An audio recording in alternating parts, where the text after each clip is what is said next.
What is happening, crew? You are here with Firewalker Jr. coming at you live from the 805. To our right, we've got El Capitan, Firewalker the First, coming at you from Green Acres, California. Coincidentally, it is the place to be.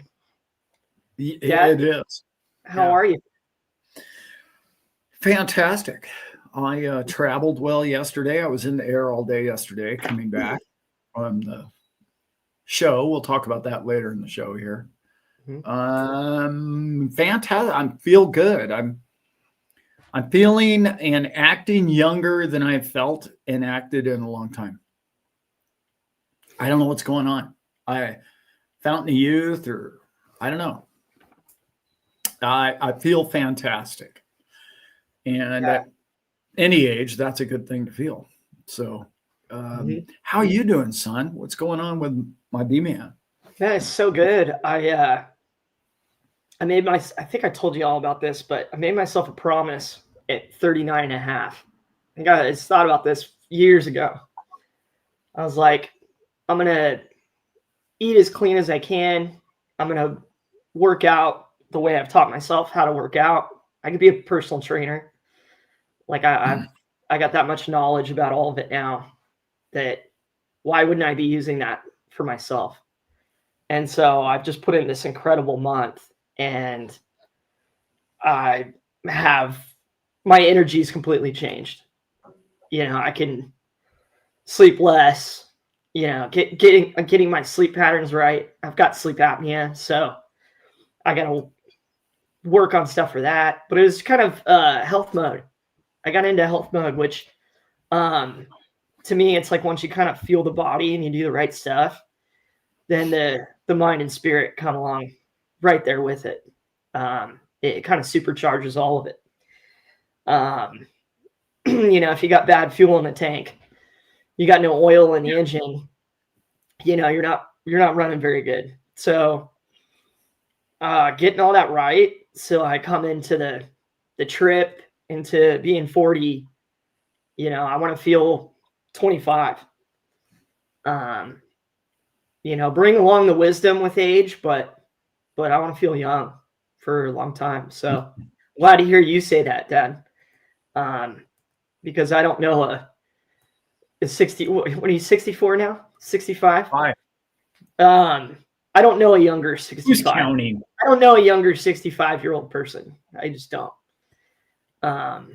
You've never acted older in that way, like that I'm discussing. You've stayed busy and physically active, and your mind isn't one to age like that and to sit there and wear it all day. Like, oh no, my crap hurts, and I'm like, you know, I'm tired, and I don't, you know, grumpy old man, you know. It's like I bury 40-year-olds.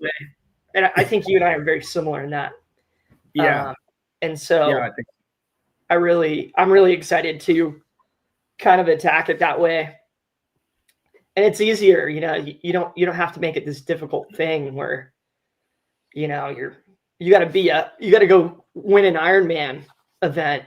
You know, it's like, no, I'm going to go for some walks, and I'm going to get outside. Yeah. I'm going to. Well, you look closer to 20 than you do closer to 40. So, like, you've always kind of looked young. I've got that going for me, which is nice. Yeah. Turns out chicks dig that. So it's a good thing. I buried 40 and 50-year-olds all week, and I was the guy that traveled. So, you know. Yeah. I'm one of those people that if we're talking about something where I'm learning, I'll go all day, all night. I'll just talk, and we'll talk, and we'll just expand together. And it's so amazing. I love the field I'm in, and I love where I'm at. And it's awesome that I get to share it with my son. Some great friends in our community, obviously Becky, and we have Simon, and we have, you know, Melissa outdoor. I mean, everybody in our chat group, like Atlantic. Yeah, So Atlantic good to and see you all. Northern. And Professor, you got the shirt on, I see. And that's a good thing. So Yeah, agreed, Frank. It's my yes, it's really is my favorite word. yeah, it Use is. And the snowball yeah, just takes a little appreciation push. is mine. Yeah, appreciation is my favorite word. I appreciate the momentum, though.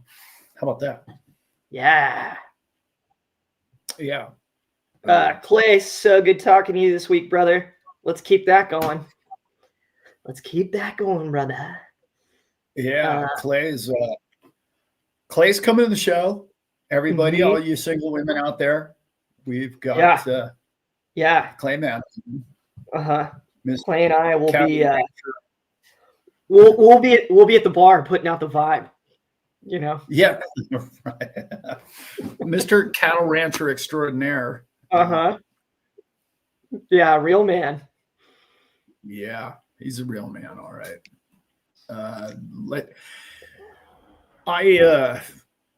Man, where we're at in crypto right now, guys. I know it seems boring. It seems slow. It seems like it's going downhill. Hey, out.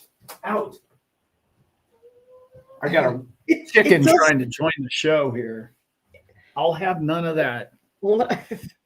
Anyway, I left the door open so that I wouldn't have to play doorman for the dogs. And we have free range chickens, and she tried to be part of the show. It's so like, yeah, we don't want that yet. No, it is green acres, as you said, though. So yeah, crypto boring and slow. Yeah, you're right. What's your point? My point, everybody I spoke with who was either A in crypto, B in banking, C in AI, or D in just finance in general that was at the show in Fort Lauderdale, were all as dumbfounded as we all are. We're all just sort of like, I don't get it. I don't even understand how this is possible. It's like, it's sort of like,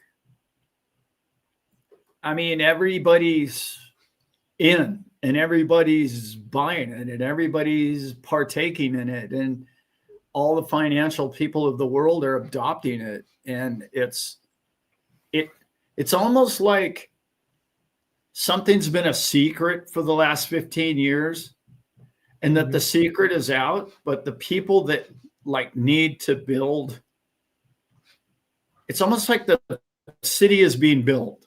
We all knew that the city would be built, but it's now they're putting the buildings, the foundations and the buildings, and we all know that we're going to move there one day, but we've known for 15 years that they were going to build the city.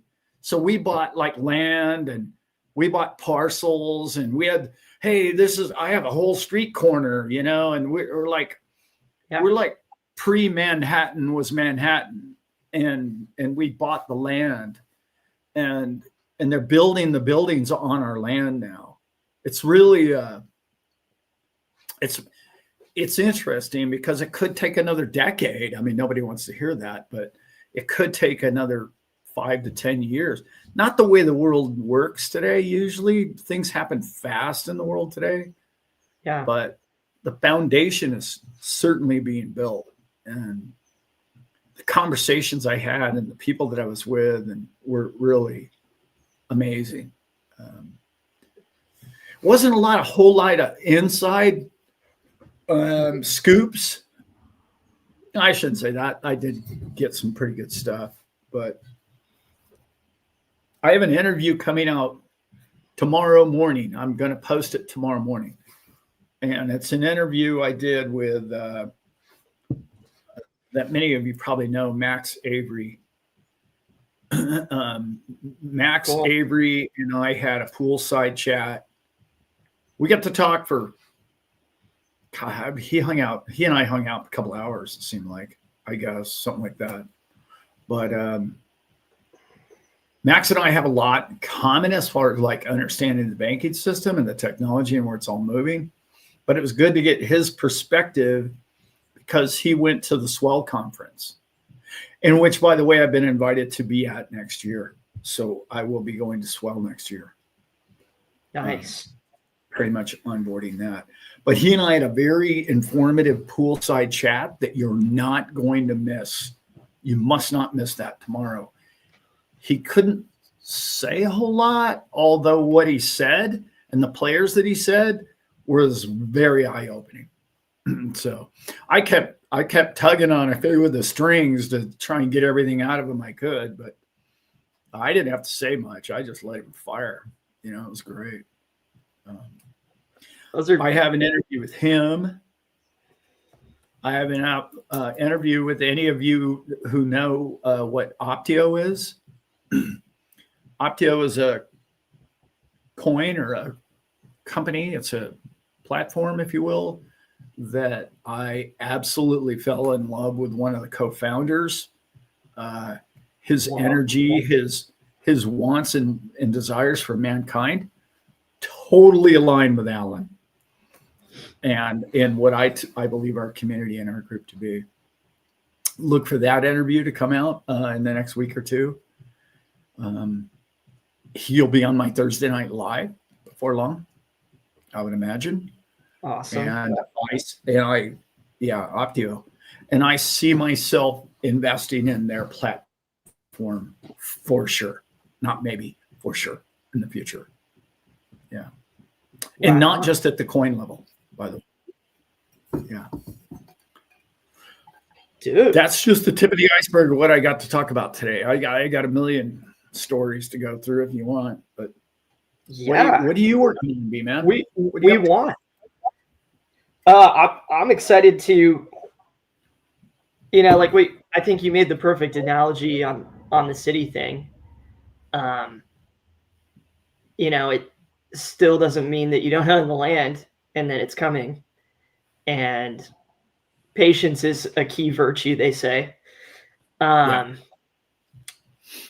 It's coming. I still feel even more lucky now. I know this run isn't going the way we thought it was going to go.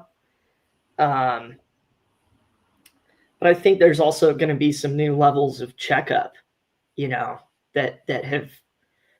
going to be more shakedowns, before the real big stuff gets cooking. That just always happens, but maybe, I don't know. We all have to look at the numbers, but if that's going to be more frequent, occurrence, especially with these bigger institutions getting in, and having a great understanding of markets, and how to make money, and seems like something that will happen. So cool what you said too about the interviews, Dad. It's fun to watch those, even when, the person being interviewed doesn't, give away all their secrets and their social security number. You can look between the lines. Oh yeah. Based on what you're asking. And so look forward to that. I just want to speculate. I want to hear about maybe who you saw from the crew. We could start there. Did you link up with Ron and Mike and all our homies that are Florida? Yeah. I did. I hooked up with quite a few people. Mm-hmm. Spent a lot of time with Ron and his lovely wife, Kat. They are unbelievable hosts, gracious hosts. And Ron filmed all my interviews with me. The time Ron gives our community, in particular the Staple crew, is unbelievable. I owe him so much in so many different ways. And it was fun to have him around because he understands crypto and he knows what he's talking about. So he could listen to me talk to somebody or do an interview with somebody and go, wow, you guys nailed that. We want to hear what you guys just said. So great. As soon as we post that, that's good. And there's, as you know, I'm sort of a kind of a one take wonder guy. I'm not really into, yeah, okay, there's not a ton of editing. When I go, I just go, even if I screw up the interview or they screw up or something like that. It's not like cut that part out or do any of that. So if you're following me around and filming, it's pretty easy to record me because I'm a pretty one take wonder guy. But we shot a promotional video. You want to talk about funny? Okay. So now your father's got like a script, not a script, but a beginning, chapter 2, chapter 3, and then closing, if you will. Right. Yeah. And I have to kind of stick to it. And I'm standing there on a beach, that must have been 3 words in. I'm like, no, start over. We got to start that over. And it's funny because Ron's never seen me be like that ever. He's like, dude, he's laughing watching the replay on it all because you would just like, you would say something and stop, no, out. I'm doing that again. And then you wouldn't even do the same cut. I do the same open. I do an opening 5 different ways, like that. And he was just like, dude, no way. Why do you keep changing it up? I'm like, because I can't remember the first one. Like, there's no way I'm going to do a script. I'm just going to speak from the heart. And it's going to come through the camera. And that's what I'm going to do. And that's the way I do it. He's like, okay, all right, let's roll with it. Just keep going. We'll edit it. Until I got to where I felt like I had what the take I wanted at the location I wanted. And it's a little promo video we shot for the show in January. So awesome. It's going to be fun. And all these different locations we went to in Lauderdale. But I've never had to be the commercial sales pitch guy, It's like, no, really not my style. So, yeah. It was difficult. You're a gunslinger. That's what we love about you, Dad. That's what we love about you. Yeah, I shoot directly off the top of my head, goes on the film. Like, it's not ever scripted, ever. Of course, you guys probably already know that, obviously. We're familiar. That's cool. It's fun, though. Okay, Dad, at the event.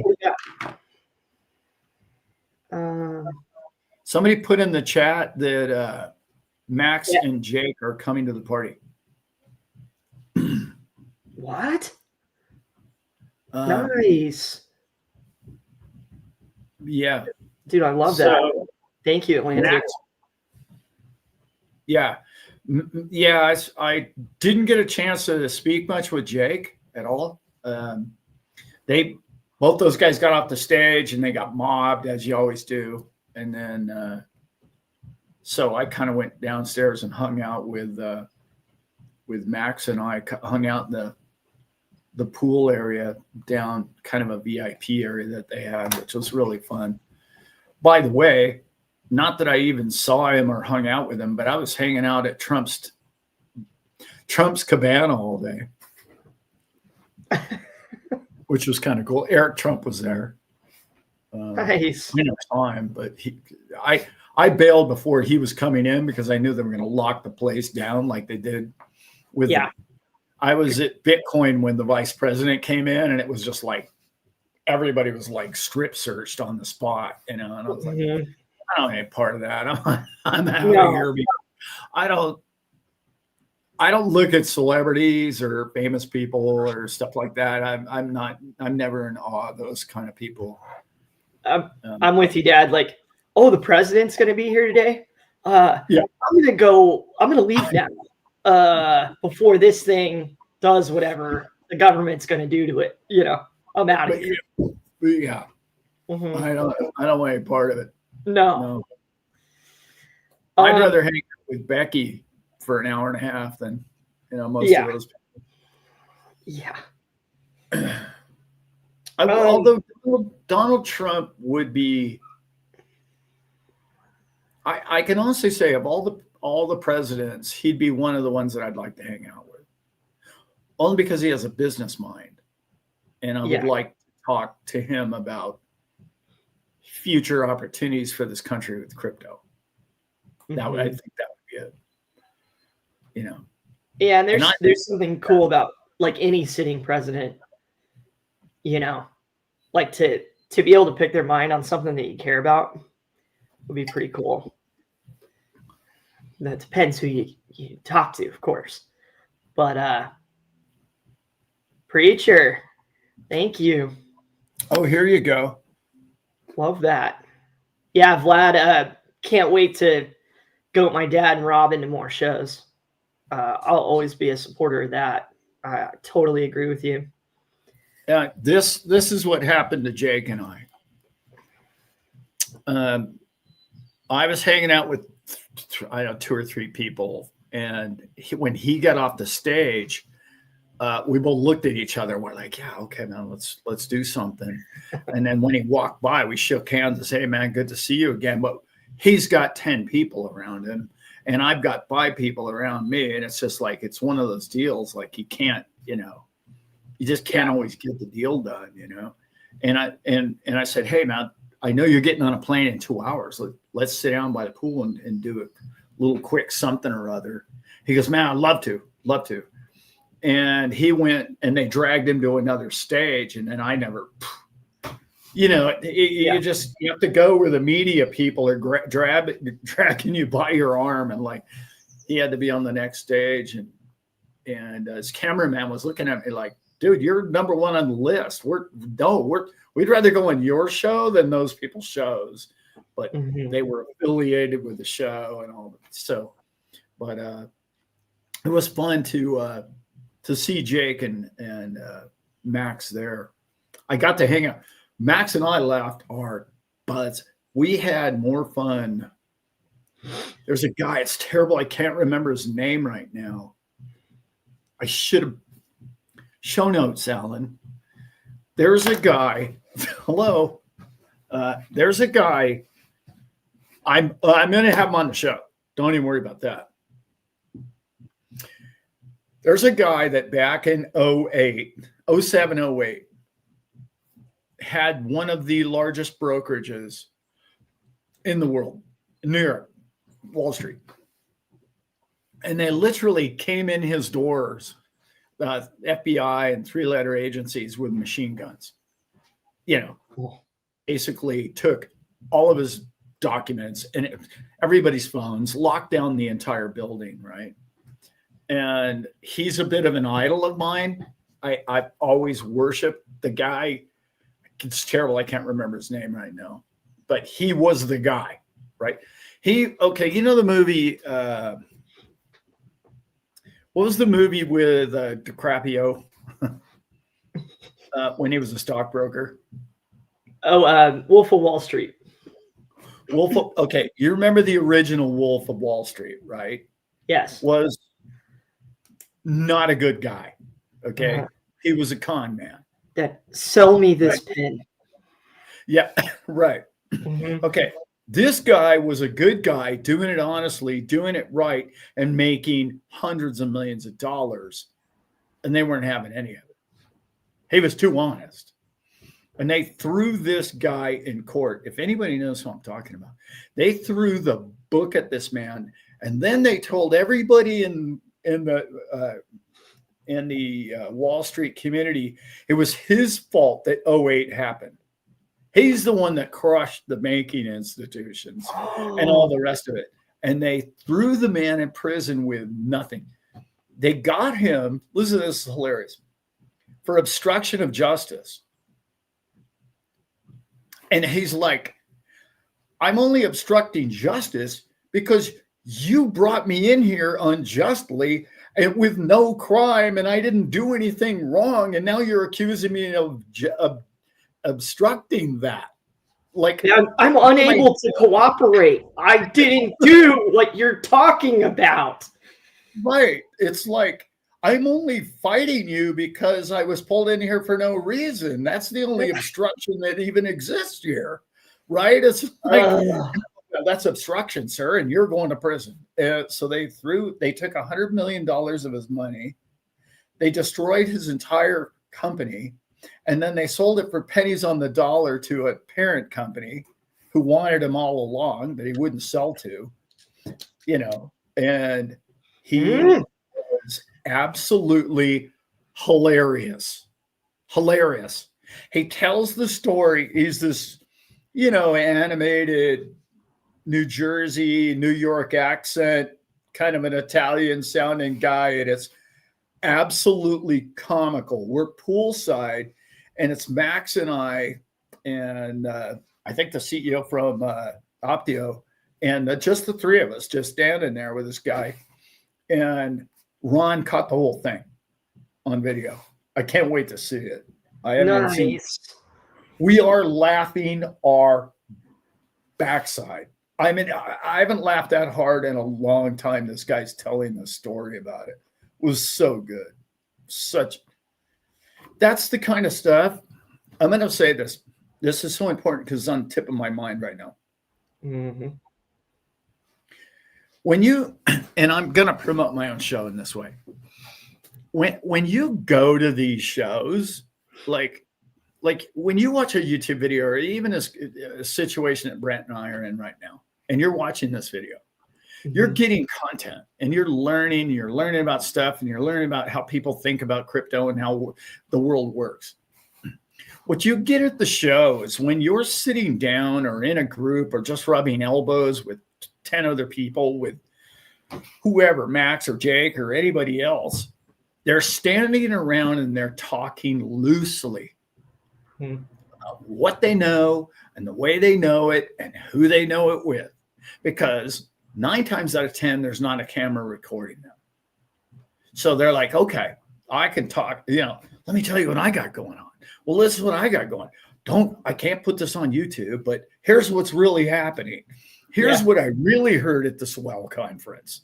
And this is really what happened in the back room with the people from Washington, D.C. You can't get that on YouTube. Like we can't, you can't put it on. Like Brent knows my story, and he knows that 70% of my life experience I can't put on this channel, and I won't, and I haven't. No. And at a live event like the one we're going to have, that's the stuff you're going to get. I had this Optio CEO. He and I are standing there this is what I'm going to do. This is not what I'm talking about doing online or at my show or any of these things. I'm going to change humanity, Alan. That's what I'm doing with Optio. I'm going to take this coin and it's going to change all mankind. And when he said these key words, okay, and these key words are the ones that you've heard me say 100 times on this channel. Your value is your participation and your name. Brent Staple, Alan Staple, whoever, Becky, whoever, okay? Surfing Tiger, whoever we got in here, right? Right? Northern Living. Your identity is valuable. His entire company's platform is to compensate you for that going forward. How long have I been talking about that? Like longer than I've had a show. Yeah, longer than I've had a show, I've been talking about. Yeah. This is hilarious. Okay, this is how universe works, right? I'm walking up there, and as you guys know, I'm putting on a show in January. So Ron, my camera guy, going to be my MC of my whole event, right? Of Brent Knight's event is going to be this guy. So he and I are walking through this event going, we're going to steal that. We like this idea. We like this stage setup. How about this lighting, Alan? How about look at the way those couches sit on there. What do you think about the stage here? Is that stage too big? Is it too tall? So he and I are just looking at the stage, and there's a guy on the stage, which is the CEO of this Optio, that I didn't know anything about Optio. I don't know the first thing about the coin or the project. And I'm watching, and I'm like trying to do all this stuff, and I'm like, dude on the stage is ringing a bell with me. Now you got to remember there's 200 speakers in 2 days on 4 stages. So I'm not listening to the content. I'm there with my MC of my show and my cameraman looking at camera angles and sound systems. And the guy on the stage had such a presence. I was like, wait a minute, Ron, I got to this guy's resonating with me. Boom. It just clicked. He started saying everything I would say on stage, like identical stuff I've said for years. So I go, I got to find his booth, man. So I go over, he's got this great booth. I meet his right-hand man, Scott, and his staff. And they're all like, oh, he'll be back and you can get an interview and let's do an interview. And this thing. I said, look, man, I'm going to be back tomorrow and I'll be here all day tomorrow. I'm going to come here tomorrow morning and we'll shoot an interview. Ron and I'll be here together and we'll have the camera. So Ron and I, we shoot the video with this guy, okay, the following day. And Brian is his name, by the way. And so Brian and I do this interview and Ron shoots it and he goes, he's like, you two are twins. You two are the same dude. Like you two are sharp, but you're casual and you're real simple and you lay it out to where people can understand what the two of you are talking about. But what you're talking about is going to revolutionize the world and the people's experience in it. But you guys have such a fundamental basis of what you want to do with mankind, where the rest of it, people, it just seem like they're animated about it. They're not putting it down to nuts and bolts for people. And he goes, this is the best interview you've ever done type attitude. That was Ron's, not in so many words. He said, this is wow. Like you two need to work together. And that's really when I really went back and I hung out as bit. I just enjoyed the man's company, and I will invest in that company because I believe in the product that much. I'm not financial advice, any of that stuff, but yeah, I will have him on my show on a Thursday nights, and he will be a big part of what we do going forward and this project. Very cool. Yeah. Yep. Mrs. Claus, happy holidays to you, babe. Much love right back at you. I called her Mr. Claus on the live stream Thursday. I just saw the MR. I'm sorry. Yeah. I'm sorry. Yeah. It's all right. Today's world, I guess it wouldn't be Mr. Claus. That would be Santa. I should have put that together. Yeah. Yeah. I mean, it is a chat room. It could be either, we don't know. We don't know. Yeah. But much love to you. Much love to everybody, crew. Preacher, reach out to us. If you guys ever want to reach out, go to the website and our email's in there for our show email. Every once in a while, I'll check my personal email out in here. I'll just do that today so we can link up with Preacher. What does Preacher want? He's got a crazy crypto tale that he'd like some advice on. So I'll throw mine in here and then see if I can't connect the three of us. I have a wild crypto story for you. I could use your guidance. Preacher, we've talked before. You've called me on the phone. You have my phone number, right? Call me. I'm pretty sure he does. Yeah, I thought so. Yeah, he and I have talked a couple times. I want to say. I think he's just being polite, which I appreciate.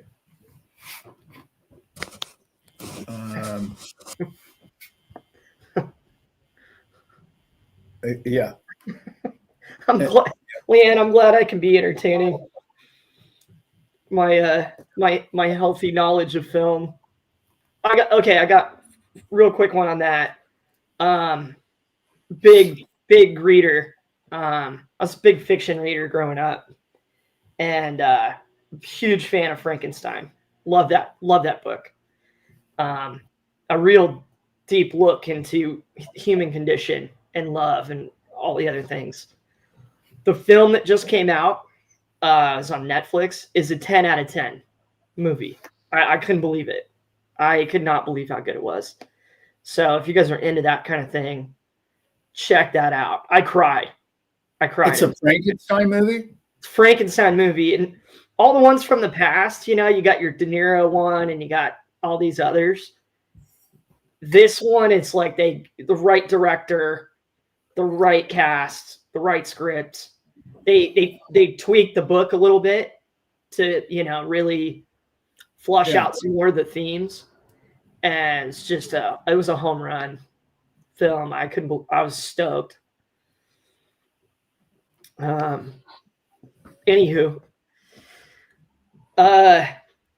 definitely want to ask you about the show, Dad. So you were still unclear of the names.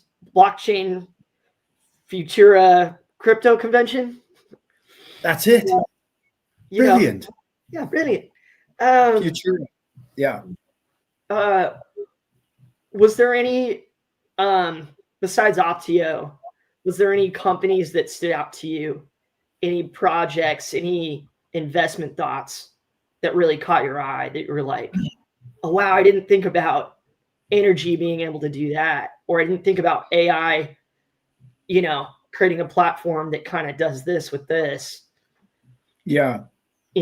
Or maybe some specifics, if there's anything that comes to mind. There was this really cool guy walking around, something to do with the Staple Crew. That guy was pretty cool. I liked him. That was it. No, everybody there was like, those of you who know what quantum is very cool. It's gaming, playing cards. You can buy a pack of cards, and inside the cards, it might have an Ethereum on the back of the card, like a whole Ethereum. It very forward AI tech, gaming cards type angle to it. Not really my scene. I'm not really into gaming, but the two of the people that I was hanging out with were like blown away by quantum. Yeah, quantum made an impression. Nice. Let's see. There was so many. You know what I mean? It's really hard. I should have taken I took a bunch of show notes. I don't have them here with me, but it was more the obviousness of every single booth there was doing the one thing that I don't think enough crypto people understand what's happening right now. And I'm going to go down a quick road with this one. The merger of AI and crypto, this integration is meshing so fast. It's unstoppable in so many different ways. But one of the things that I learned when I was there, okay, I need you to understand this concept. And I didn't get it until I was talking to this tech company. And by the way, the tech company, I can't even pronounce the name of the company. Otherwise, I'd tell you who they were. It was they're out of Quebec, and they're French guys. And it was mostly Canadian companies. I will say that it's a Canadian show. It's been huge in Toronto forever. And I think this is the first time they've ever been in the States. And yes, I would like to go to the Toronto show in July because I heard there was 7,500 people there last year. So it's a big show. Cool. Yeah. But I was asked by the creator of the thing that says, you've got to come to Toronto. We'd love to have you there. Anyway, let me go on about what I was about to say, what they were expressing to me. Code, as we know, code is writing code with AI right now. And any idea or any code or anything that is created anywhere in the internet is being consumed as knowledge. Okay.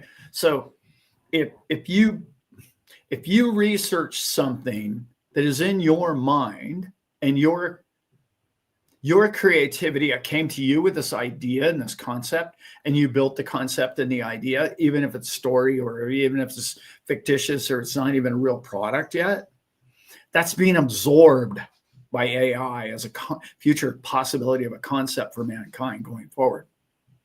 Well, once one of these AIs get a hold of it, it's all completely shared knowledge base, right?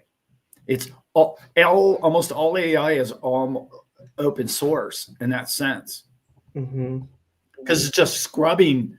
That's all it does is scrub data all day. So his point to me was, be very careful what you put out there or what you type or what you ask ChatGPT or Grok, because it's going to be exploited by some team in some other country and they'll hit you to market before you get there. And I hadn't really even thought about it on those terms. And so that's where the world we're starting to live in. That hit me really hard. These guys they're a cybersecurity company, obviously, but they did a lot of work with Coinbase recently. They did a lot of work with Jesse over at Kraken and a lot of work with Binance. And this is the big news that I'm getting to, this long story I'm telling you. They're one of the companies that are going to make your wallet grandpa proof. Grandma and grandpa are not going to know they're using a wallet. And they're not like a retail company that you can invest in. They're like a internal company. They would only work with Coinbase. They would only work with Binance. They're not for public consumption. So in other words, they're the go-between say Apple and Verizon to say put the calculator on your phone. That's who they are. And they're building structure right now. You walk in their booth, and you sit there, you're just playing around with your phone, and he's like, here, look, I can lock your phone up real quick. Watch. Click. And you're like, what? Your phone won't do anything. It's like, yeah. And I was like, oh, wait a minute. He goes, well, you got a Samsung, he's got an Apple, it's pretty easy to do this and that. I can also import a wallet into your phone. And it's as simple as this. Now, this has been around a while, but they've perfected it. If I send you a text with a wallet, you now have that wallet. That simple. It's not, oh, I got to download it. Do I have space on my phone? Does there enough memory in here? Do I need all that? No. As soon as you send the text, I forgot the term for that, but as soon as you send that text, it's imported in your phone. If you want it to be imported in your phone. Wow. Now that wallet is compatible with the person you just did business with. How fast will that spread? And what they're doing is they're linking the three brokerages I just talked to you about, Binance, Coinbase, and Kraken, all to integrate with that same wallet. Excuse me? No, it's coming quick. That is grandpa. We need that. And it's as easy. He showed me his format. It's if you've ever used Cash App or any of the other ones, it's that easy. It's like a calculator. $100 pay comes up. Who do you want it to be? You type in their name pops up. Them, that person. Bingo. Sent. Done. Yeah. Yeah, Frank, exactly. Really getting to the peer-to-peer. That's kind of a quantum leap that needs to happen. It of the two things we discussed, Dad, I think that's like you've said, it's like, how do you earn from your identity? How do you earn from your ownership of crypto? How do you lock it up in the vault? But then it's how can, even if I got it in the vault, how do I make it dummy proof for me to be able to cash app it person to person? That's right. That stuff is so huge. And it's like Frank said here, it's true peer-to-peer. Mm-hmm. That is true peer-to-peer. Yeah. Yeah. And they don't want to be cool. a bank. They don't want to be a bank. And they're actually going to be independent eventually of Coinbase. Like without, you're not going to need, you're going to be before Coinbase. It's really cool stuff. And,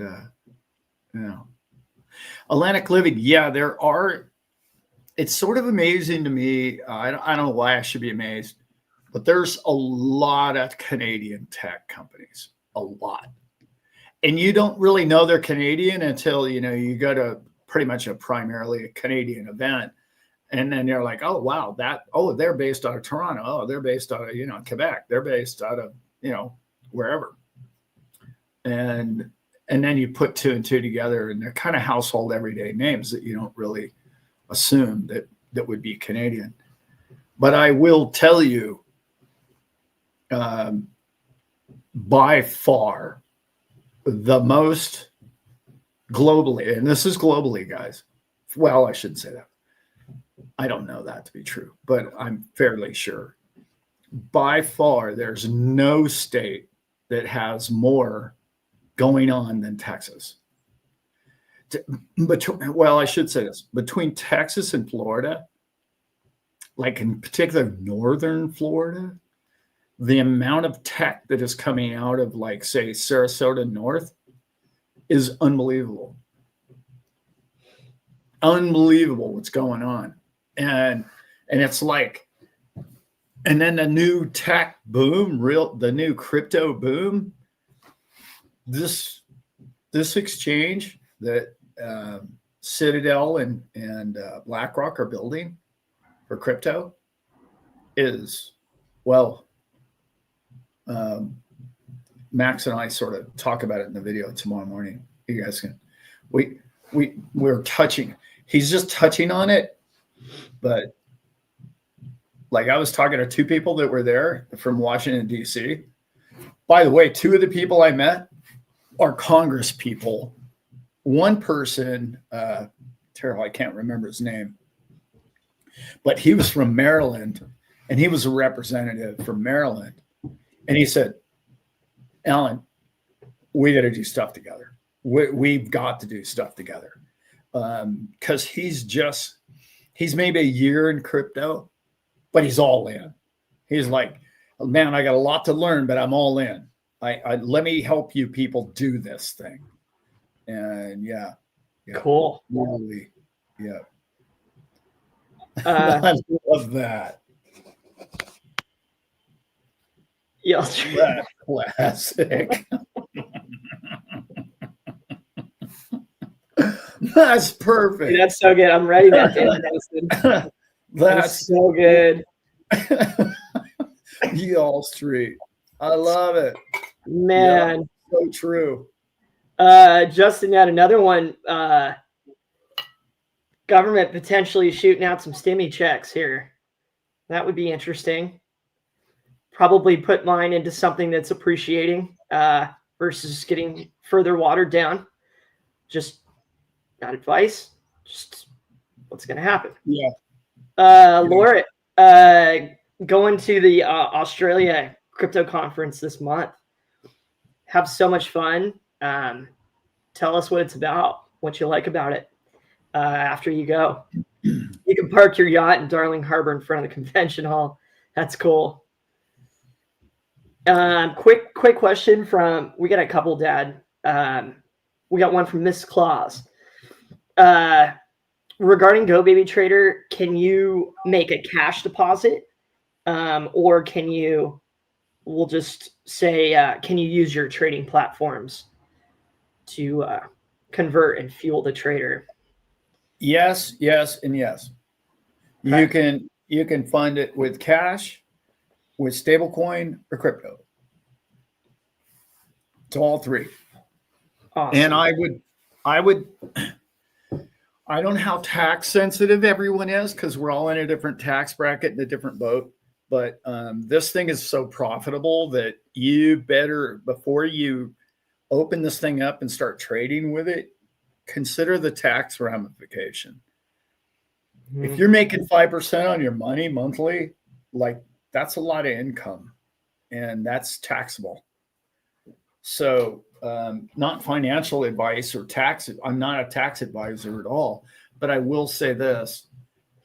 If you can get it into an LLC, like the trader into an LLC, so therefore the money's going to the LLC, not Brent Staple, there's a lot more you can do with that in that case. If you've already bought the trader in your name, you can always sell it to your LLC. There's all kinds of different things you can do, or just open another one. The trader, I will tell you,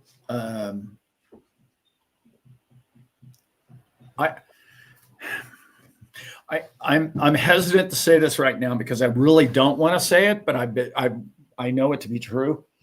There's some certain tweaks that you could do with a thing that Ed has maybe in the background approved of or not. And people are crushing it with that thing. People are absolutely, like Ron, I think is 10% this month. Nice. Ron's making 10% this month. And I think he made 8, 9 last month. And when you're making anything above 2 or 3% a month, remember, 2% a month is 24% a year. I'm just saying. That's like, other than crypto, nothing does that, right? Yeah. Yeah. Where are you putting your money? Right.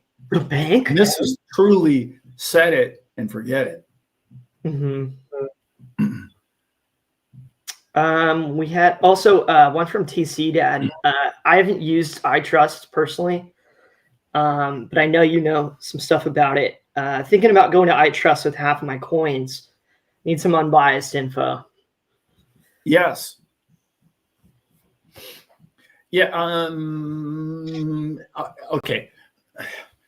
First of all, TC, if you're still employed and you're receiving a pension or money coming in like a 401k or something like along those lines, that 401k should go directly to iTrust Capital. Because the reason why I say that is because you're now custodian. You're now the overseer of what you invest in. So you can invest all your 401k into crypto or gold or silver. And I'm not giving financial advice. I'm just saying, let's see, what has beaten the NASDAQ and the S&P 500? Well, crypto has, and in particular XRP, and in particular Bitcoin, and in particular gold. So don't tell me, Mr. Wall Street guy, how great you are at anything because you're getting crushed. I'm not, that's not my opinion. That's math. Okay. That's the math. So all these people that 6 and 8 and 10 years ago that I know of that took all their 401k and put it into self-directed, which is exactly what that is. You get to make the calls on what you purchase for your 401k, have quadrupled and 10x their money in the last 5 to 10 years. Like there's anyway. So I highly recommend it. Now, if you're 40, remember that you're going to pay a penalty for any of that you take out before age 59. If you're in America, I don't know what Canada or Australia, or I don't know what any of those laws are, but I'm not trying to give financial advice whatsoever. I'm just trying to say, by the way, I've been told by Caleb and Brown I need to say that more often because I don't say it enough, according to them. speaking of Caleb and Brown, Yes. I was at their office yesterday. Sorry, day before, Friday. Where's the new Friday. office? What's that? Where's the new office? In Florida? Fort Lauderdale, Florida. Of course. They Yes. have an office on Las Olas, Brent. Stop Of course it. they do. I'm going there personally at the end of Yes. January to witness. You're invited. I'm They going. bought me lunch, for God's sakes. Wow. And Ron and his lovely wife, Kat. So I went to lunch with Andrew and James. Well, yes, of course it's 11. Andrew and James were gracious hosts. And I met James before. He and I did a stage show at 007's get together. And so he and I were on stage together. We were laughing about it because pretty much both of us first times ever being on stage in front of a crowd. and it was pretty hilarious, but it was fun. So I did a live interview in their office that will be coming out this week or next. And I will tell you this, all of you who were on the fence about, well, I'm not putting my money in a company that's overseas in Australia, and I don't know what their politics are, and I don't know what the situation is. I don't know. Well, they're in America now.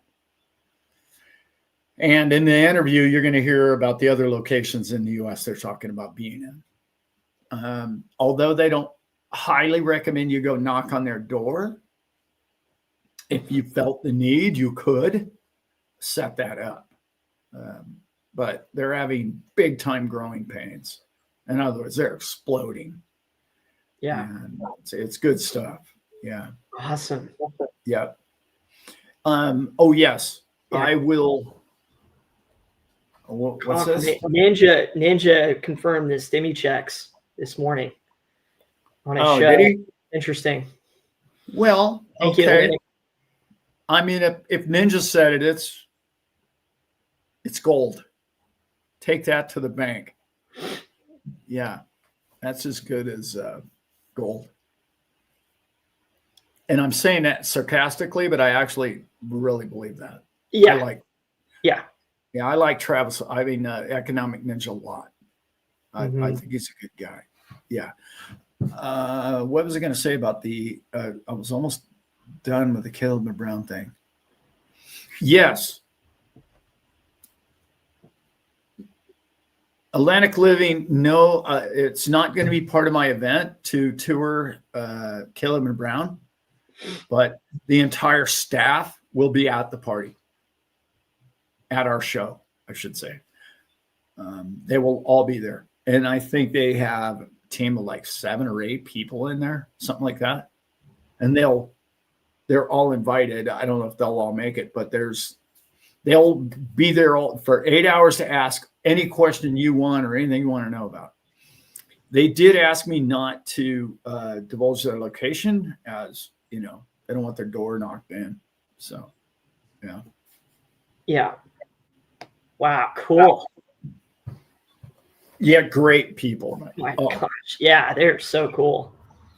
Yeah. We're having fun with them. Trump tweeted it. I heard that too. That was the big talk of the show. The other day he tweeted it, right? Wednesday or Thursday. Maybe retweeted it. I don't know. Yeah, Frank, just saying. Wouldn't mind a little bit more than that. Not at all. That'd be fine. Yeah, or you could, I don't know. Yeah. Go to Vegas and put it on a slot machine. Do whatever you feel like doing with it. Uh-huh. Yeah. I love the way we're at the crypto shows. One of my favorite things. We're at a casino doing a crypto show, and somebody's got a cocktail.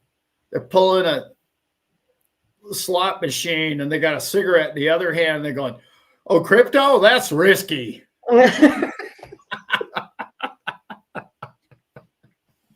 I'm like, yeah, that's risky stuff. That's my mom. That's my Yeah. That's literally what you just described. That's my mom. Right. Yeah. It's like, it's hilarious how they look at it. It's like, oh, okay, right. Yeah, well, it's just a matter of Love it. perspective, really. But yeah, okay. Uh-huh. Love you, Yeah. Mom.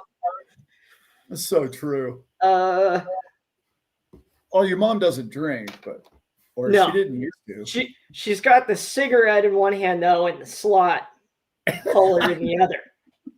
Bang, bang, bang. Hey, whatever And makes you happy. it's so cool. Both my mothers have a talent for gambling, which is very Yes. fascinating to me. And my mom watches like the most popular, they're like over 1 million followers now, and they'll load up these machines, and like it's a father and son thing. And I started watching that show with her a little bit. And then my stepmom, our Hold'em Nasta, the queen.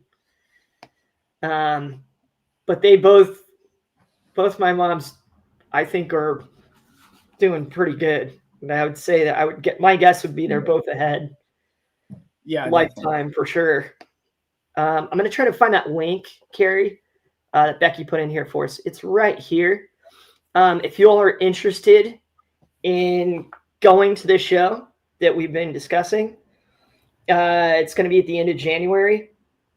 XRP Crypto Meetup 2026 at gmail.com. You can grab tickets there. Dad, I had a question about the golf tournament. That link is all in there too, right? Yes. You have the option to do so. You have the option to do the show, and then that's kind of. Here's how it goes. The golf event, because it's a really nice golf course, is $250, and that's the whole day. You know, that's the food and the banquet and the whole everything per person. And then it's 400 for the full day event, which is top shelf food, guys. Blow your mind. You've never been to a convention or a meetup with this quality of food. And for 3 hours, there's an open bar, I believe. I think for 3 hours. 3 to 6, I think we have an open bar. And then the following day is at this big giant park, grass park. Remember, it's gorgeous. It's January in South Florida, so it's going to be beautiful. That's when you want to be there. Where the kids can run around and do the whole thing, but there's going to be a big tent, and there's going to be food trucks parked all the way around the tent. And the food trucks are free to you. Like that's part of your ticket price from the previous day. So both days are the 400. So really 2 days for the 400. Food alone, I think we started running. We started thinking about it. It's like just a couple of drinks and food at a restaurant today is like it's just crazy. Yeah, you're spending $100. Yeah, I mean it's nuts. And so I was like, I felt bad about the $400 price, but for 2 days and food the whole time, the whole day, you're gonna have breakfast, lunch, and dinner at the show. Essentially, it's more like brunch and dinner, and then the next day is like these food trucks, and we're doing it sampler style to where you can get you can try every food truck. I think we're gonna have 3 or 4 food trucks. But each truck has different styles of food. Yeah. And you guys will help us through that, Shotgun start, I believe. Yeah, scramble. Yeah. That's the other thing is how are we going to decide teams? Is there like a, maybe a day of and a list? I'm sure everybody will figure it out, but we need to iron that out. Yeah, so far I'm committed to playing golf with one guy in my group. And that's Becky's husband. Oh, nice. I already said yes to that. Yeah.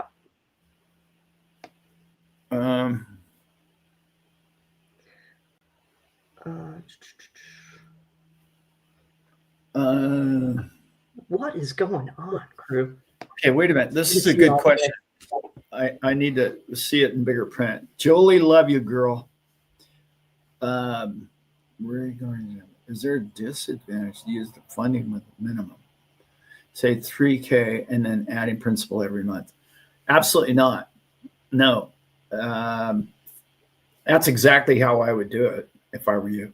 I'd put all the returns back in it, and then whatever spare cash I had, I'd put in it. Because even if you've got 100K in there, because I'm using that number as an even number, it's only going to trade 10,000 of that. It's only going to trade about 10% of your account. I mean, unless we have a wacky market, and if by wacky market, I mean, if the market continues to stair step itself down for like a year, most markets never do that. But if that were the case, you would be in more like 30 or 40% of your total value would be in that market. Because what it's looking for is a new place to trade. Sort of like, right, the new place to trade for XRP is like, whatever, $2.15 to $2.50. That's your new zone. It wants to make money just bouncing around in there. It really makes the most money when a market goes sideways, believe it or not, which is the hardest thing to do as a trader.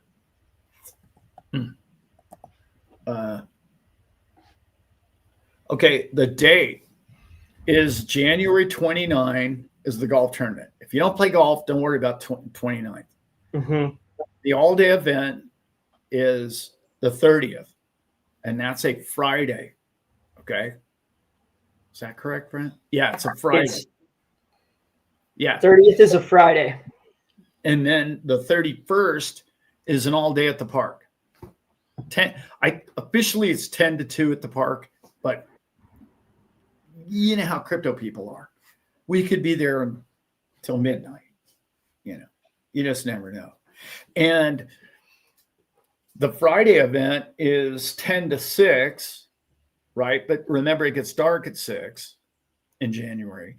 So we haven't even determined. I looked at a couple of different places already about trying to, all right, everybody, we have the building for the whole night kind of thing. So it's not like, all right, the cleaning crew's here. Everybody has to get out the front door.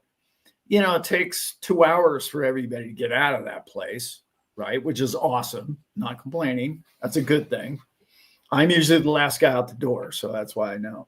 But same. We'll all pick a place, I would assume, that people that want to keep furthering their night, if you want to call it that.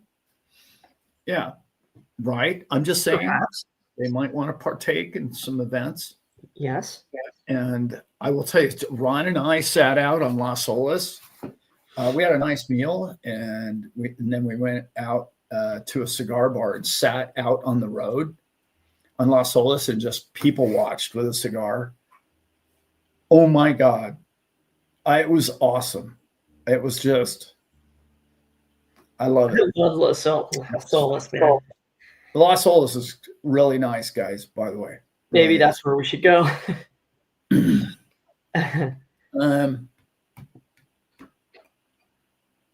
Yes. It is by default. It only trades 10%. That's what we call money management skills that it's learned over 25 years of trading. That is, I think I talked about this every time I've ever talked about this trader. The hardest thing about becoming a trader is not picking the right trade or getting out at the right time. The hardest part is management of your money. Yeah. You have to pull money aside because you get, okay, for instance, if it had deployed 50 to 60 or 70% of its capital 2 months ago, you would have a bunch of trades stuck at $3.50 on XRP. All your trades would be between $3.50 and $3.50. And all your 60% of your net worth would be sitting there just dead in the water, inaccessible. Well, now the new range is down at 220 or 250.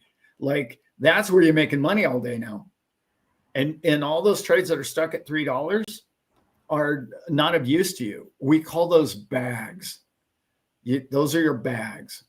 It's okay because it's XRP and you believe in XRP and you know that's going to go above $3 one day. So you would never sell it up there. You wouldn't mechanically make the thing take a loss, but that cuts into your principal that you're able to trade.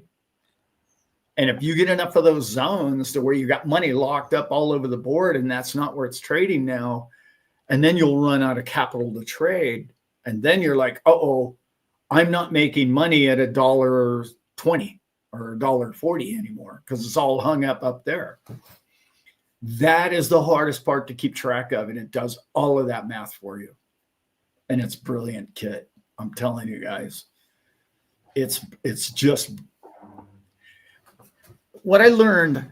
Okay. Because I hung out with the guys. That's who sponsored me going out there to this show, by the way, guys. Mm-hmm. And hats off to Edward and Attila. We had a blast. We had a great time out there. The beautiful part of this whole thing isn't that it's a robot trader. There's a million of those. The brilliant part of this is there's an AI that says, okay, you've placed this trade, or better yet, let's backtrack. Should I buy XRP now? Robot, AI, of all the chart, technical analysis, price discovery, situation, take 1,000 things into your mind and decide, is this a good place for me to purchase this price? Based on 20 years of logic of seeing these patterns, these things before. And so the bot is asking AI, is this a good time for me to buy or sell, or should I get in right now? The bot or the AI has been over 90% accurate on those decisions. So the bot's saying, okay, all right, I like this spot. How about you, AI? And AI says, yep, let's buy it there. And then it starts making money. And then the bot goes, hey, AI, it's kind of an R2D2 thing. You know what I mean? They're playing off each other. And it's like, one is going for it. And the other one's, well, let's be responsible and think about all the parameters. Yep. Okay. You can get out now. And then it'll take the profit. So that's why they call it an autonomous trader, not just a bot. And I'm telling you, it's brilliant. And because it's asking it, should I go all in?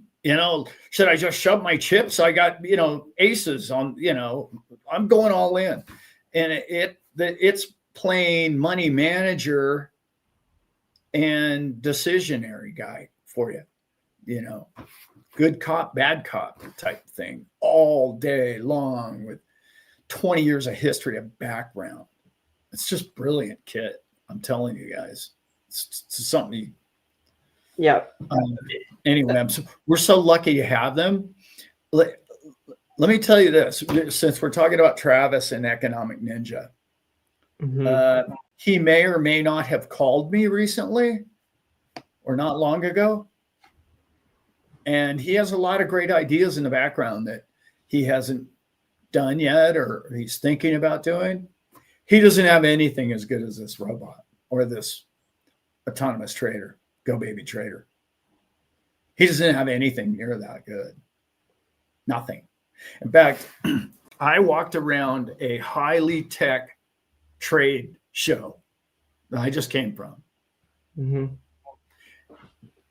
Ron, myself, the two guys, Tilla and Edward, sat down and went, how long would the people be lined up if we had a booth here? If all we said was, how would you like to make 5 to 7% a month on your crypto? That's all I need to say. That's it. Just think about that for a minute. Like, who wouldn't want to do that? Because look, if I go to a real estate convention and I tell them, hey, how would you like to make 5 or 7% on your money every month? They're going to look at you like you're a scam artist. But people in crypto, now you're preaching to the choir now. You're shooting ducks in a barrel. You're sitting there with people that are wanting to make money with their crypto. And they know it's possible because they know what DeFi is. And they know what DEXs are. And they know how to make money with money. And the more we educate our crypto people, we're years ahead of TradFi. Oh, the most important discussion I had two discussions with the gentleman that I think I was talking about earlier, the Wall Street guy that got thrown in prison. He's a long-term friend of Howard Lutnick's. Those of you who don't know who that is, he's our commerce secretary. Basically, he's in charge of business in America with our current regime. He and I were talking high-level banking concepts. And he loved my idea, what I thought's going on with the Federal Reserve and the Treasury. Because, wow, I love that. Man, that's, woo, yes, I got to get you on my show. He has a podcast now. Okay, I'd love to. He goes, let me tell you what I got going on. Well, it turns out he's an old friend of Howard Lutnick. Well, Howard Lutnick owns, 30% of a little company that you may have heard of called Tether. Okay. Now, I know a lot of XRP people have been told that Tether is Satan himself. Whatever. That's your problem. Stop listening to people tell you of hate, if you can. Yeah. He painted a pretty little picture that I'm going to go ahead and share with everybody here. And I'm going to talk about this on my Thursday night show in more detail. But let's just go with this. Okay. Tether was basically thrown out of Europe. If you listen to everybody that says USDC is way better than Tether. Although Tether invented stable coins. Okay. And Circle owns USDC, and Circle is suspect at best. If you look at their past, the people that created Circle is quite checkered past. We won't get into that. We'll just say USDC, yes, master, whatever you want us to do. Yes. Okay, well, just please like us. Please let us do business. We'll conform to all your laws in the United States and Europe and all your cabalness. Okay, we'll do it. Just let us in. They gave up everything. Okay. So now they are the coin of the United States. Perfect. No problem. Now, Tether branched off and had a little branch off and said, hey, we can't conform to all those rules because, frankly, they're tyranny. We're not big fans of that. But we'll do a little coin just for Americans. Okay. I'm like, where's this guy going with this? And he says, interesting little point that happened was the Genius Bill that was passed had two very important things written into it. Number one, if you're a crypto company, you can't own a said stable coin. Gee, I don't know how Ripple got away with that, but they did. But, okay, bigger yet, you can't earn interest on your coin in America. Right there in the Genius Act. Okay. Where is Tether's marketplace? Oh, everywhere in the world. So, who really wants a stable coin? Americans? Not really. Everybody else in the world wants a stable coin, correct? Because they want to be able to own a US dollar when their currency isn't holding its value as well as the US dollar, correct? Right? Correct. But what does every other country in the world get to do with Tether? Earn interest. because that's an American law, not a global law. Mm-hmm. And now your little MC coin or a little Mickey Mouse coin can't. Yeah. Interesting the way that all played out, isn't it? So now you're going to earn, I don't know, 6, 8, 10% on your money annually for having all your money in Tether outside of the US dollar. So they're not going to lose inflationary by the reprinting of the peso or whatever they have their money in. And they're also going to get a return of 8% annually on their money. So the entire basis or incentive for the entire world is to own said treasury. And what I just said is very key because it's going to be backed by the US Treasury. How do I know that? I just did the math with said gentleman. I said, okay, let's do the math. Right now, the Federal Reserve charges us, Americans, banking system, interest on the money that we get to create. They allow us to create money in lieu of a treasury bond. They'll take the bond, we pay them the interest on the bond to create more money.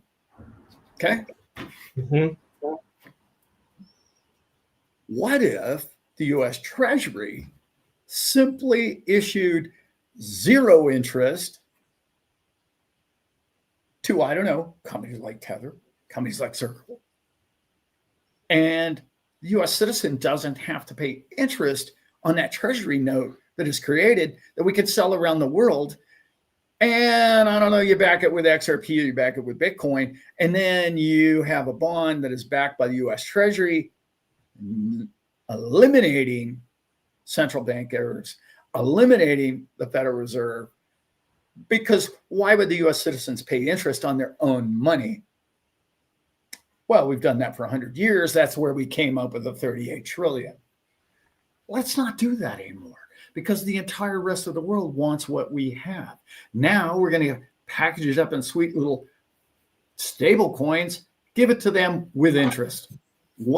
And equate the value of a token such as Bitcoin or XRP with that said treasury. So 5 or 10% of that, if that thing goes up 100%, they doubled their money. Not just the 8% annual, and not just kept above inflation of the peso. Win, win, win, win. That's where Mr. Trump is headed. And when he and I had that discussion under an umbrella at that show, he was like, boom, you nailed it. You just nailed it. That's it, Alan. You just nailed it. But he gave me the piece that I hadn't heard, that I hadn't thought down the road, where Howard Lutnick was 2 years down the road of going, hey, you know what we're going to do here, don't you? We don't need the U.S. market. Americans already have dollars. It's right. The rest of the world that we want to get dollars. Right. So it was pretty simple. Wow. Yeah. It was brilliant. That's the kind of stuff you learn at a show. That's the kind of stuff that he and I talk and share what our knowledge. And then, by the way, if you combine that with the conversation that will be posted tomorrow that Max and I had together, I kept asking him kind of the same question, and he answered it with 2 different companies. Pay attention to the video tomorrow and write down the 2 companies in which he discussed. Because he goes, oh, well, I can't talk about this company or this company that we met with behind closed doors with Ripple at said swell meeting. There you go. Interesting. Yeah. Frank, yeah, stablecoins for you are just transactional placeholder. That's probably because you're an American. I don't know if you are or not. But if you're Vietnamese or if you're, I don't know, Brazilian or let's say Argentina, it's a savings account. It's way better than any savings account you'll ever get in any bank ever in that country. Just the devaluation of their currencies keeps you way ahead of the game. Yeah. Frank and everybody, thank you for asking about that specifically. That is really the big question that has been coming up, Dad, when I've been talking to the rest of the crew about GoBaby Trader. Yes, that's what we were discussing earlier, Mateo. Is that, why is it solely trading 10% of my account? And I thought your explanation was perfect, Dad. Because you've been a trader for a long time and you understand it to the point where you help people, including myself, understand the whole enchilada versus, well, why isn't 80% of my funds making money with this right now? Yeah, you don't want to get locked in. Yeah. Yep.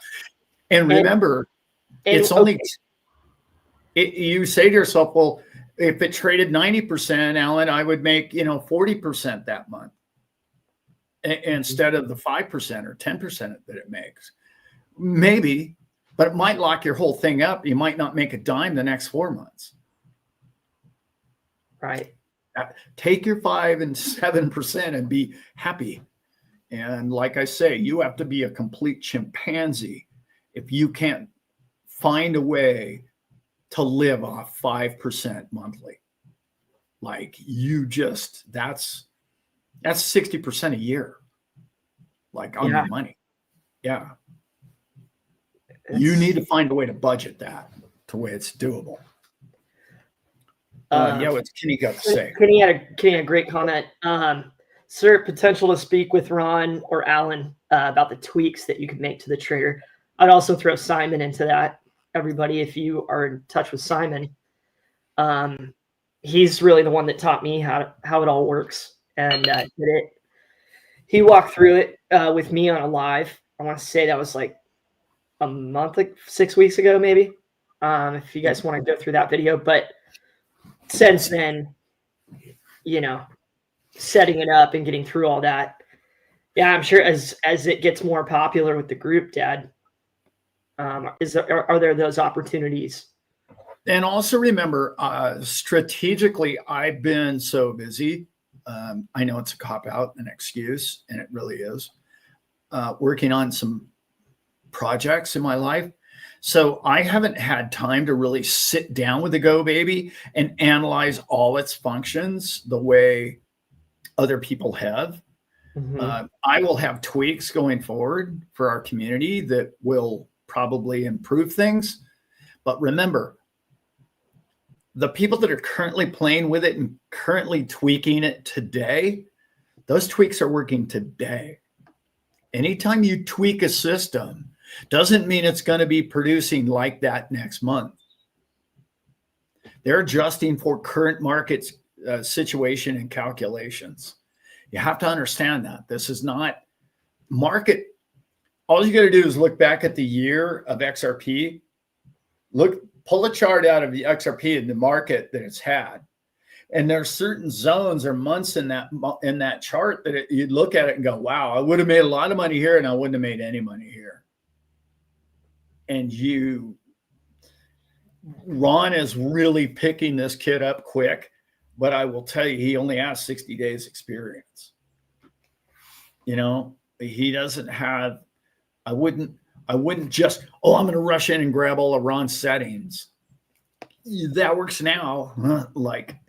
And it more than likely is probably going to, if we get an identical sort of next 60 days, it would give you those kind of returns.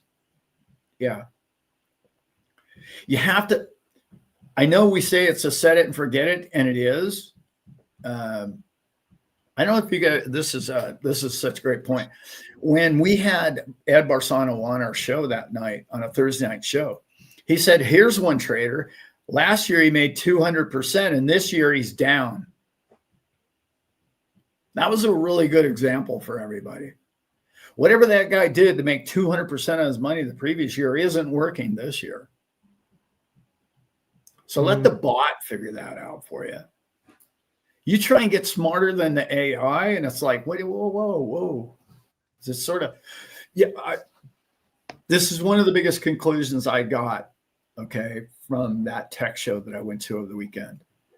And it's been building for a very long time. And I know how revolutionary this is that I'm about to say this. And I know 90% of you probably already figured this out. But anybody that's going to college right now, why? Okay, because they're teaching you memory, right? That's what they teach. So, like, what are you gonna do? You mean 4 years from now that you're gonna know more than the AI knows about your subject? Probably not likely. I'm guessing that's almost impossible. I mean, unless you're in some rare field where you're really necessary. But let's also remember, a young kid pointed this out to me.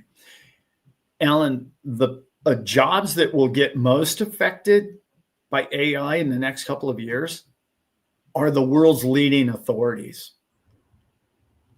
And I was like, whoa, wait a minute. And he goes, no, think about it.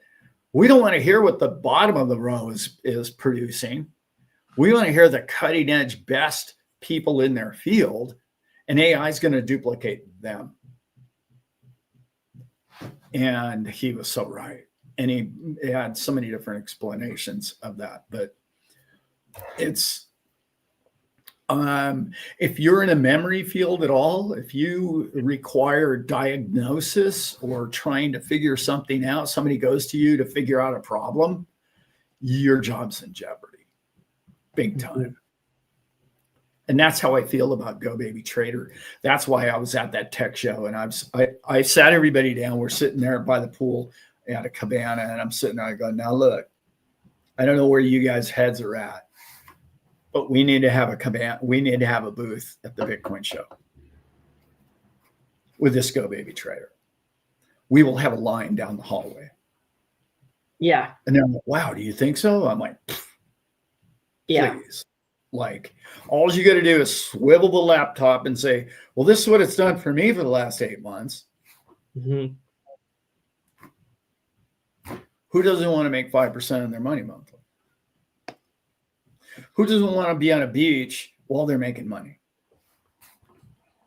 Or in a mountain or on a boat or wherever, whatever your thing is. Dad, can you expand just a little bit?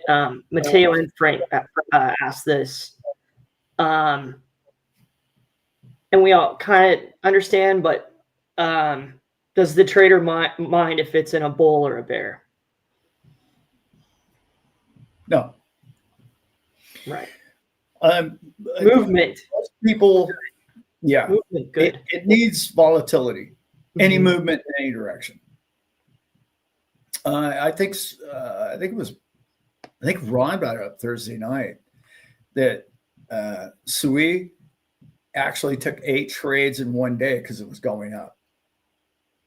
It would make its 3%. It would say, AI, should I get out now? Yeah, this looks good. Take your profits off the board. Like, AI, should I get back in? Yep, get back in. And it kept following all the way up. Made like 8 trades in one day. And then there was another one, dude. Can't remember the other coin that he mentioned that made 12 trades in one day as it was going up. Yeah. And then you're looking for volatility. It's one of the points that I'd like to make is I'm not a big meme coin fan. To have one of your coins be a meme coin, like Pepe trades a lot, so it gets a lot of action. Makes a lot of sense. But remember what I was talking about, bags where you got stuck with a bunch of coins at $3, as say XRP, and that's stuck in that zone. You don't really want to have Pepe stuck in that zone, right? But so if you had 5 coins, maybe 1 Pepe, and then the other ones having good source utility. Sui, whatever, XRP turns out to be a good trader. The ones that you want to hold if you got stuck with them, if you will. Yeah. Right. That, unless I mentioned this Thursday night, but like anything that you think is whatever the price is today, and you're almost fundamentally sure that it has a future use case 5 years from now, who cares if it's trading at $2 and you bought it at $3? You know it's going to 4, so you're good. You don't have to worry about it going to 0. XRP is never going to 0, right? It's just, I'm sorry, that's not going to happen. So Nope. anyway, No. it just makes sense to do that. Oh yeah, no, I had 10 people text me after the show saying, "Ron crushed it. I've got to get a trader. Can I talk to Ron?" Ron was the star of the show Thursday night. And I knew he would be because I've heard him for 60 days. Every time he and I get on the phone, which by the way is 3-4 times a week, he would go, "Thank you, Alan. Just thank you. This thing is changing my life. Just thank you for bringing this to me." And one of the things that I want everybody to understand is we have exclusive rights to that thing. We did a deal with Ed Barsano, the man who created it. Okay. So essentially there's Crypto Casey and there's Brent Allen on YouTube. That's it. Yeah. And the fact that they came to us, we're very fortunate, but they came to us for a reason because they saw the client. It's not because we have a giant channel, because we certainly don't. No. It came to us because who we were in the community that we had. And we did a video together poolside, and you'll see it with the 3 of us. And I'll post that sometime in the week or two. And you'll see the reason why they'll talk about it. And it's such a, these 2 men, by the way, doesn't matter what you think of their presentation or anything else. I know these men from the other side of the coin, other side of the camera, if you will. And they blew me away in their charity. One of them, and I'm not going to say which one, feeds nearly 1,000 people every weekend. This is the kind of people that are in this community. This is the kind of people that are going to be in that building in January. And like to a man, I asked all 3 of them, it's like, okay, well, this is an incredible show. By the way, that show was better than any crypto show I've ever gone to. Cool. And it wasn't because of the booths or the presentation. It's because of the relaxedness that it brought. There was a lot of poolside chat. There was a lot of, people weren't there to get drunk. People weren't there to get a grab bag full of, merch. Mm-hmm. People were there to network. People were there to be with like-minded people and learn something. And you can't learn from some presentation on stage. Maybe some people can, but nobody hung around the stages. It's I'm telling you guys, everybody was everywhere but the stages. And the stages were 24. I mean, it was just, they were 15 minutes, 10 to 15 minutes presentations, just one after another. Is constant. And yeah. And the content on YouTube is one thing, but what you learn in person. Okay. I try to get this conversation going with these guys because I was trying to get that from them and their words.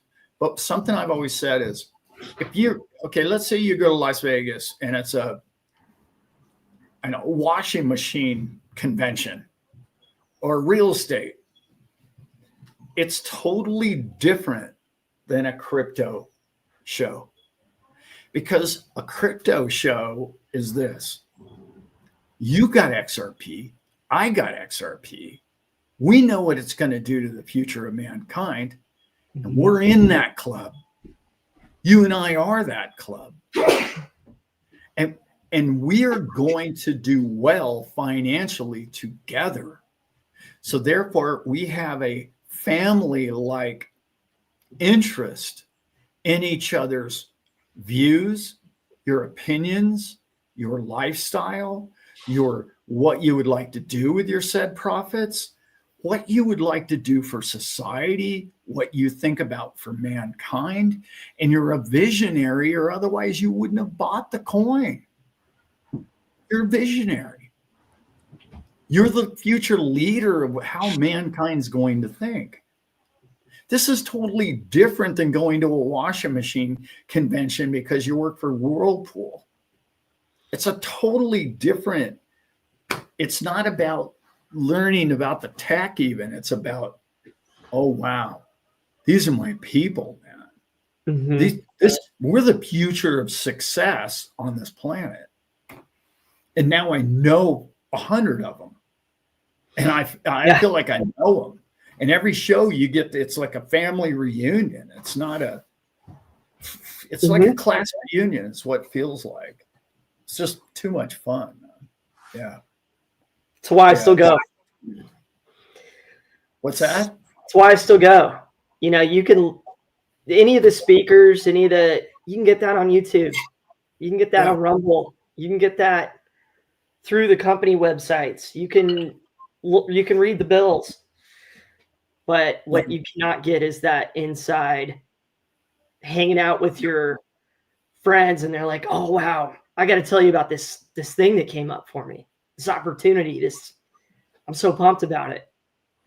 And then being the glue that is like, oh man, those two people, or me and them, like this is somebody that I just want to keep talking to them after we leave this place.